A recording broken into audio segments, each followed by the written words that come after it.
waxaan raacsannahay mas-uuliyiinta jabhadda ee guddoomiyaha iyo guddiga fulinta warqadaha ay soo saareen ayaan taageersannahay oon raacsannahay. waxaanan ka digaynaa nimanka jabhadda istuu sheegayaa falalka ay ku dhaqaaqeen baan ka digaynaa. bismillaah. jabhadda waddaniga xoraynta Ogaadeniya war-saxaafadeed maanta ooy taariikhdu tahay 16 bishii shanaad 2025 ay ka soo saaray faraca daryeel dhoobley cambaarayn ah.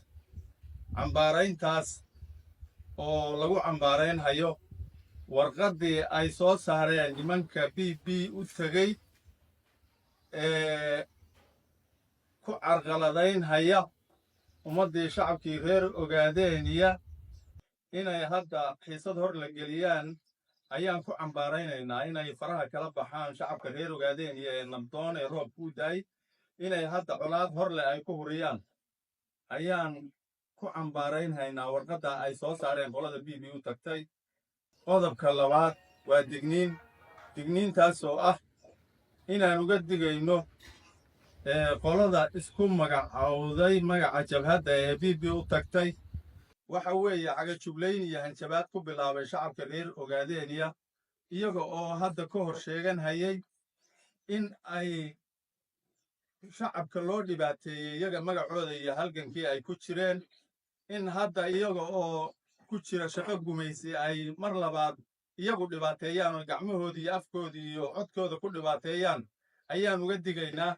shacabka reer Ogaadeniya inay nimankaasi dhibaateeyaan baan uga digaynaa oo ay kala baxaan iyaga oo hadda ka hor dhibaatada dadka shacabka loo geystay ay ka dharagsan yihiin oo maanta loo sheegay inay iyagu dhib labaad u geliyaan dadka shacabka ayaan uga digaynaa. oo bulshada nabdoon ee roob ku daaya xoolaheeda maalaysa ee xafiisyadoodii jooga halgamayaasha jooga inay dib ay culays ku saaraan ayaan uga digaynaa. nimankaas BB u tegey aan u baaqahaynaa bulshada reer Ogaadeniya ee ku dhaqan gobollada Ogaadeniya ina ay ku milmaan howlaha gumaysigu uu ka wado gobollada dhexdooda ee uu soo adeegsanayo nimanka BB ay soo direen ee ay adeegsanayaan inay ku dhex milmaan hadalladooda iyo sheekadooda iyo afkaarta ay wataan ina ay ka dhowrsoonaadaan oo ay dalkooda iyo dadkooda iyo diintoodaba ay waxa weeye ay ka ilaashadaan oo aynan ku dhex milmin